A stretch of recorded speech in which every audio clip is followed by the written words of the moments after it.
Hello, my name is Mary. Since I was a child, my biggest dream was to become a journalist or work in magazine publishing. I loved writing and keeping up with trends, so I decided to study journalism and media in college.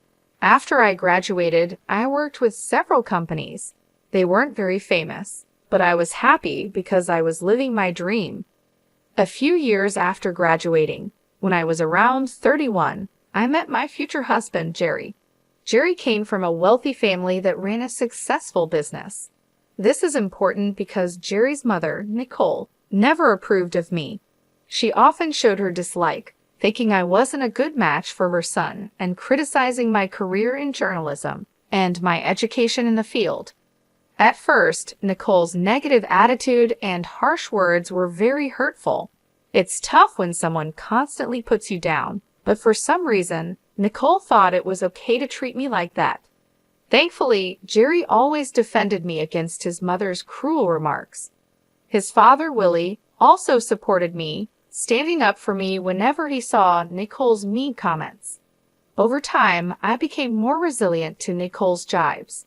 Jerry even suggested that we should limit our interactions with her, but I didn't agree. Jerry worked in the family business with his father, and reducing contact with his mother might have made things awkward for Willie, who was genuinely kind. I didn't want to cause any strain in their family or make Jerry cut ties with his family. Through it all, we managed to stay strong. I learned the importance of patience and resilience, knowing that keeping family relationships often means dealing with tough emotions and situations.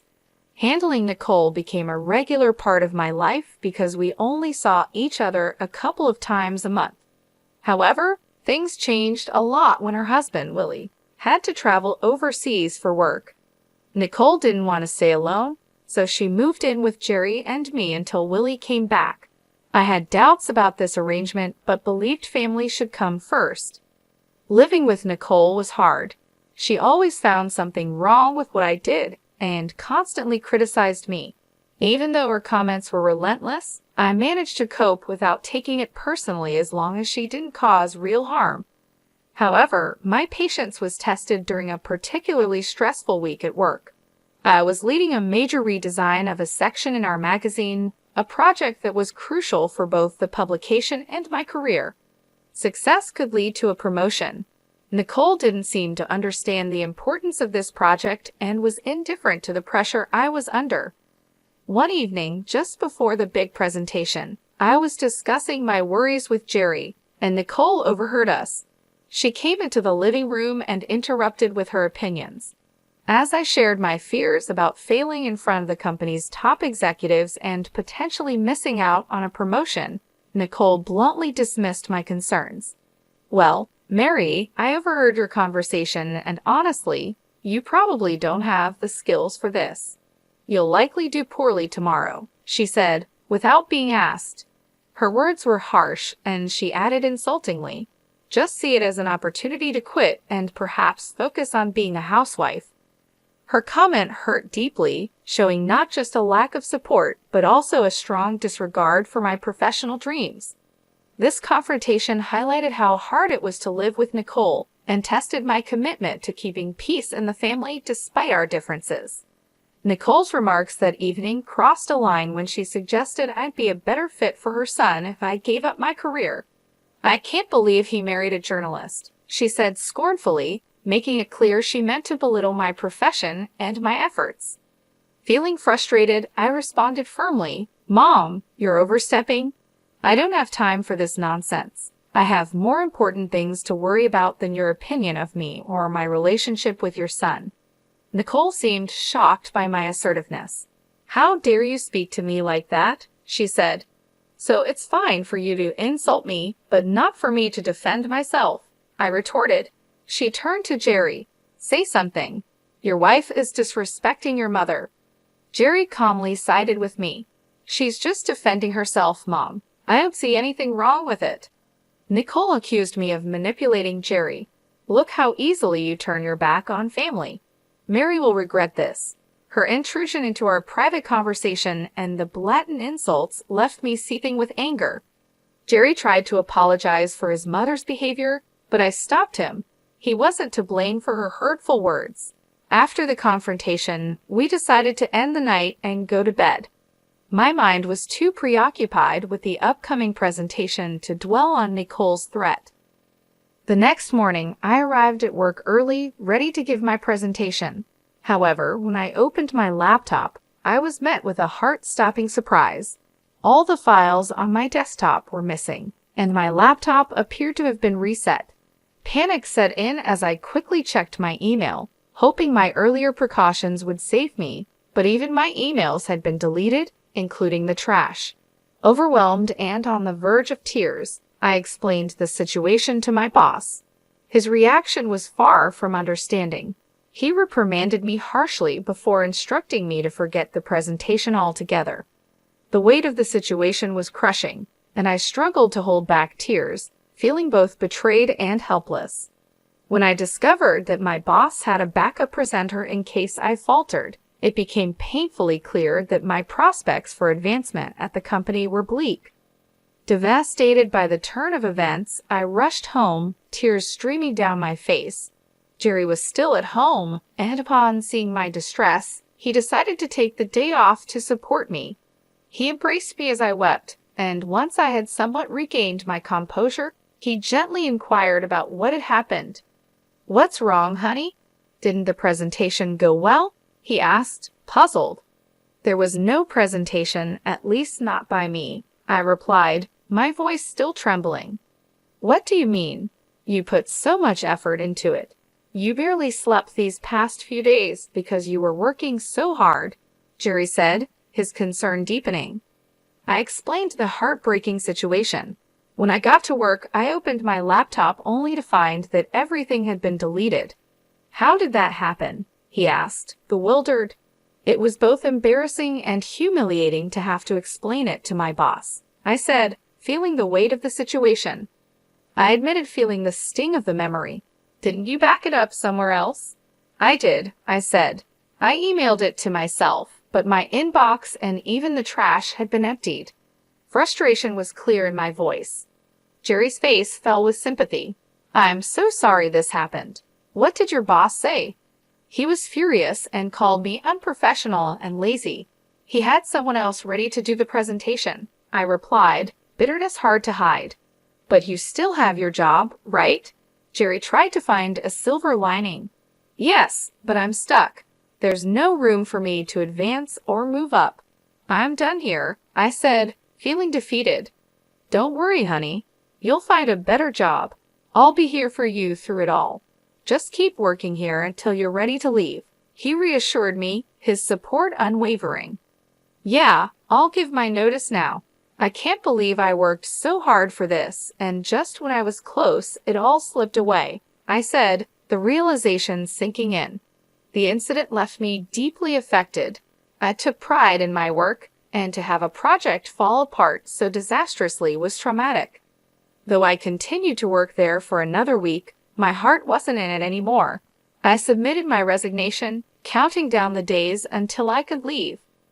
Throughout this ordeal, Nicole's reaction was oddly gleeful. She once saw me in tears and made snide remarks, gloating over my misfortune. Initially, her words fueled my anger, but eventually I realized that her satisfaction with my struggles only reflected her bitterness. As I thought about Nicole's behavior, I couldn't shake the suspicion that her delight might stem from the hope that I would finally quit my job and become a housewife. Or, perhaps more unsettlingly, that she had a hand in the ruin of my career. The thought that Nicole might have sabotaged my laptop haunted me, fueling a nagging intuition that she was involved in the disaster.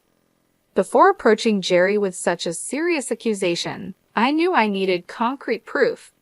Determined to catch Nicole if she was indeed sabotaging me, I devised a plan to monitor her actions discreetly. I purchased a hidden camera designed to look like a smoke detector and installed it on the office ceiling.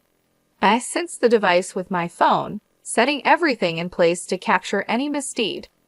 The next part of my plan involved baiting Nicole into revealing her possible involvement. I made it a point to appear visibly stressed and anxious around the office, hoping to draw her attention. Jerry was still at work, unaware of the unfolding drama. As expected, Nicole took notice of my anxious pacing and couldn't resist inquiring. "What's wrong? Are you stressed about another project?" she prodded, taking a deep breath. I confided in her, playing into her curiosity. "I've been given another chance to present my work, and it could lead to a raise," I said, masking my anxiety with a hint of hope. "Oh," Nicole's interest was piqued, her tone laced with a mix of surprise and skepticism. "Yes, and I'm nervous because this is my last chance to get things right. I have to do well," I continued, watching her reaction closely. "Why aren't you telling Jerry? Is it because you're embarrassed about your job?" "No, it's not that. I just don't want to disappoint him again. Please, let's keep this between us, okay?" I pleaded, trying to gauge her response. "I'm not promising anything, but it'll be interesting to see what happens tomorrow," she replied, her words chilling. "Why do you always want me to fail?" I couldn't help but confront her. "I just think you'd be better off as a housewife. It's less embarrassing than what you're doing now," Nicole scoffed, dismissing my concerns. Frustrated and needing space to prepare, I finally said, "I don't have time for this, and I don't care what you think. Please leave me alone so I can practice my presentation before Jerry gets home." With that, Nicole left, and I was left to hope that my hidden camera would reveal the truth behind her unsettling satisfaction. Nicole's smirk as she glanced at my laptop lingered in my mind long after she had left the office. I stayed put a little while longer, finally leaving only when Jerry arrived home. Throughout dinner, Nicole's occasional smirks continued, each one sending a ripple of unease through me. Later that night, after Jerry and I had settled into our usual routine of watching a few episodes of our favorite TV series, I decided it was time to check the footage from the hidden camera I had installed in my office. As we watched, the screen showed Nicole entering the office. There was no unusual activity until around midnight. That's when Nicole stealthily entered the office. I hastily showed Jerry the live feed on my phone. Initially puzzled, he soon watched in disbelief as Nicole tampered with my laptop, causing it to shut off and restart. Jerry's expression turned from shock to anger as he realized what was happening. Meanwhile, the camera captured Nicole rifling through my files. Unable to contain his frustration, Jerry stormed into the office. He burst through the door, startling Nicole, who spun around, caught in the act. "What are you doing in here, Mom?" Jerry demanded, struggling to maintain his composure. "Oh, nothing really," Nicole replied nonchalantly. "Then why is Mary's laptop open? Are you accusing me of going through her stuff?" Jerry pressed. "I think you did more than just go through it, Mom. Did you come here to tidy up at midnight? And Mary isn't the type to leave her laptop open. You know that?" Jerry retorted. "Don't talk to me like that. I'm still your mother," Nicole shot back defensively. "Yeah, my mother who seems to enjoy hurting and sabotaging my wife?" Jerry replied firmly. "We caught you on camera resetting Mary's laptop. You were spying on me? That's disgusting. How could you film me without my consent?" Nicole exclaimed, indignant. "I didn't put cameras in your room. I installed one in my office, and you went in there without my permission," I interjected, supporting Jerry and clarifying our intentions. The confrontation revealed the extent of Nicole's interference and deceit, testing the limits of family loyalty and trust. Despite the wrongdoing, Jerry remained firm in his decision. "Even if it was wrong, it's nothing compared to what you've done to Mary. I want you out of our house tomorrow," he declared unwaveringly. Nicole protested, her voice tinged with desperation, "But I'll be all alone." "I don't care. I don't want to talk to you," Jerry replied, his mind made up. The next morning, Nicole tried to delay her departure by busying herself with breakfast preparations and washing dishes. However, Jerry was resolute. As soon as she finished, he came downstairs with her bags packed and informed her that he had ordered her an Uber. Nicole pleaded tearfully to let her stay, showing rare vulnerability, but Jerry remained indifferent and retreated to our room. Left alone with me, Nicole lashed out, accusing me of setting her up. I responded calmly yet firmly, "If anyone should be yelling, it's me. You're lucky I haven't shared the footage with your friends and family. If they knew what you did, you'd lose them all." My words silenced her. After Nicole's departure, I felt a profound sense of relief. Though still troubled by my job situation, I was confident in my ability to recover and excel. Jerry supported me wholeheartedly through it all. Once my notice period was over, I took some time off to rest and plan my next steps. I enrolled in courses related to different parts of my field, focusing on a niche that could propel me further. I decided not to expose Nicole because I wanted to rise above her negativity and prove my capabilities on my terms. With Jerry's connections, a benefit of his family's wealth, I secured several promising recommendations. His unwavering support, coupled with my experience, eventually led me to a breakthrough. I was appointed as the chief editor at a globally recognized magazine. The work was challenging but fulfilling. During this time, the goal of proving myself to Nicole faded into the background. In fact, during those transformative months, we had no contact with her at all. My journey to becoming chief editor not only marked a professional triumph, but also a personal liberation from the need to validate my worth to someone who had doubted me. Jerry continued to maintain a professional relationship with his father, Willie, as they worked together, but we heard very little from or about Nicole. Willie hinted that Nicole still harbored some resentment, though he remained tight-lipped about the specifics. Despite this, I was relieved that Nicole seemed to take my warning to heart. However, I knew a confrontation was inevitable, especially when I learned that both Nicole and Willie were invited to a significant company event I was attending. The party was a grand affair, attracting numerous prominent figures. Jerry and I made sure to look our best, aware that we were now both influential figures in our own rights. Upon our arrival, Willie and Nicole noticed us and waved us over. We approached, exchanging greetings.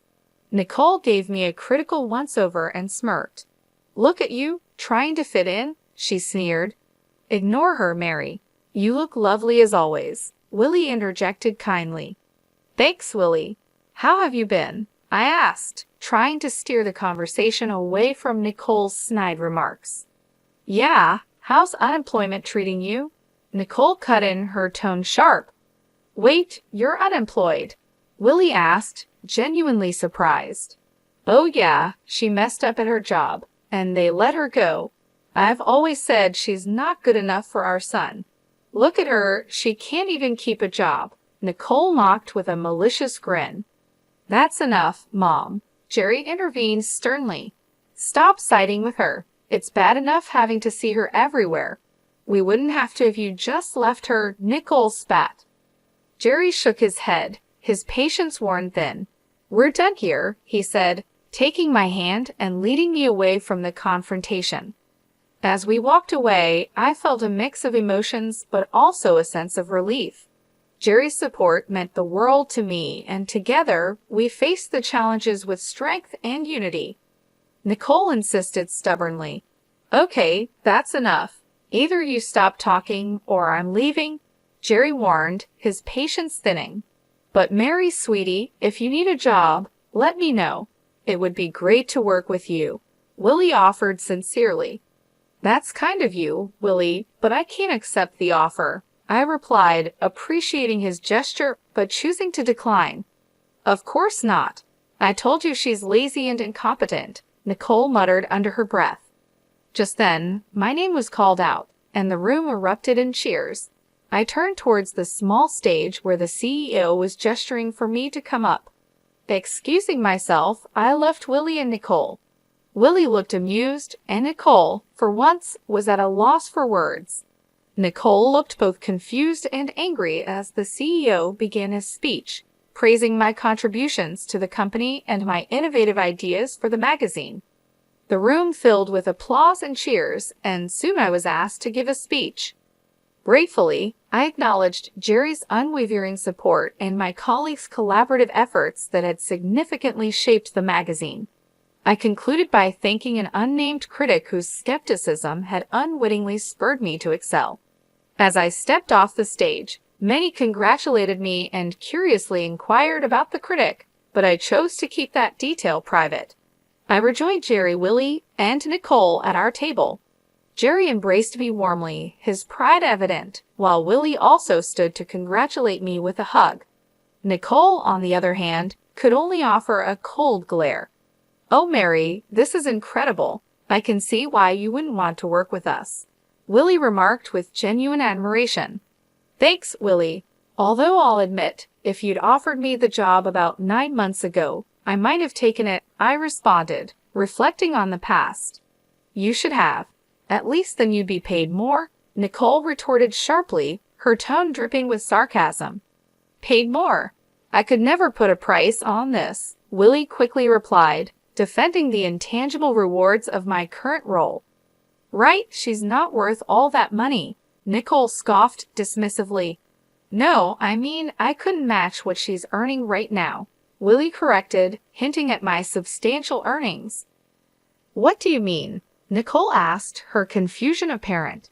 "Do you want me to tell her, Mary? It might come off as boasting," Willie offered. "Sure, go ahead," I said, smiling. "Nicole, Mary's salary as chief editor is well above what we could have offered. She's making more than enough and doing a fantastic job," Willie explained. Nicole's eyes widened in shock. "Oh, I see," she mumbled, her tone subdued. I smiled, feeling a sense of vindication.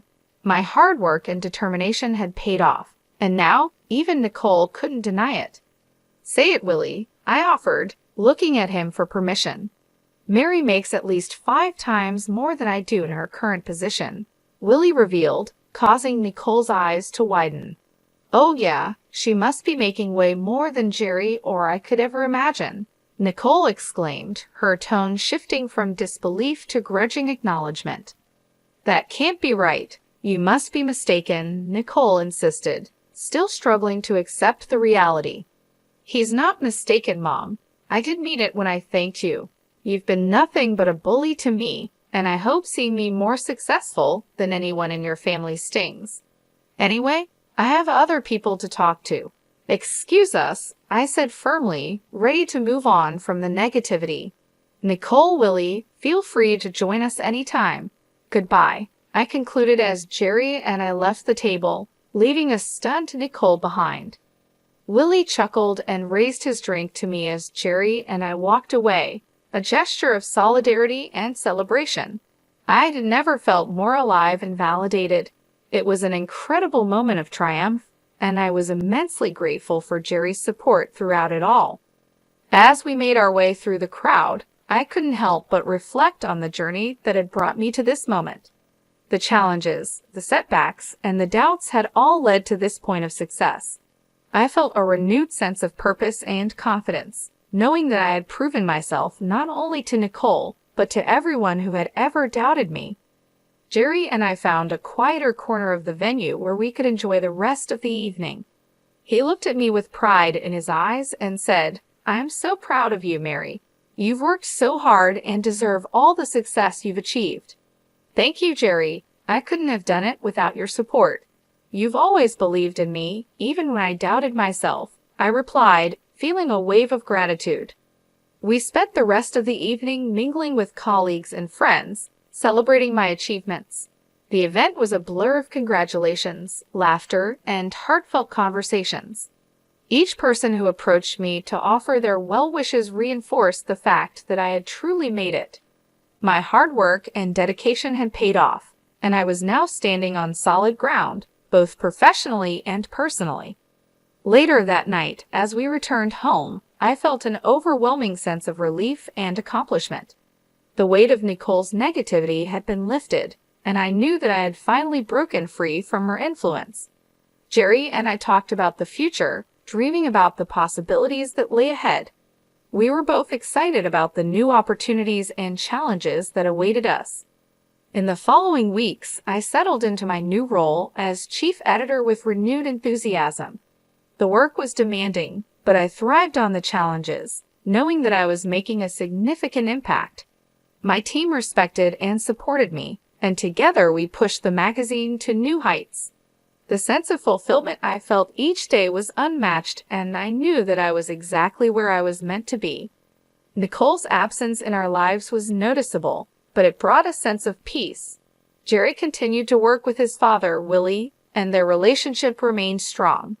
Occasionally, Willie would provide updates on Nicole, hinting that she still harbored some resentment. However, these updates were few and far between, and we chose not to dwell on them. One evening, as Jerry and I sat on our porch, enjoying the quiet moments of the day, he turned to me and said, "You know, Mary, I'm glad we stood up to Nicole. It wasn't easy, but it was necessary.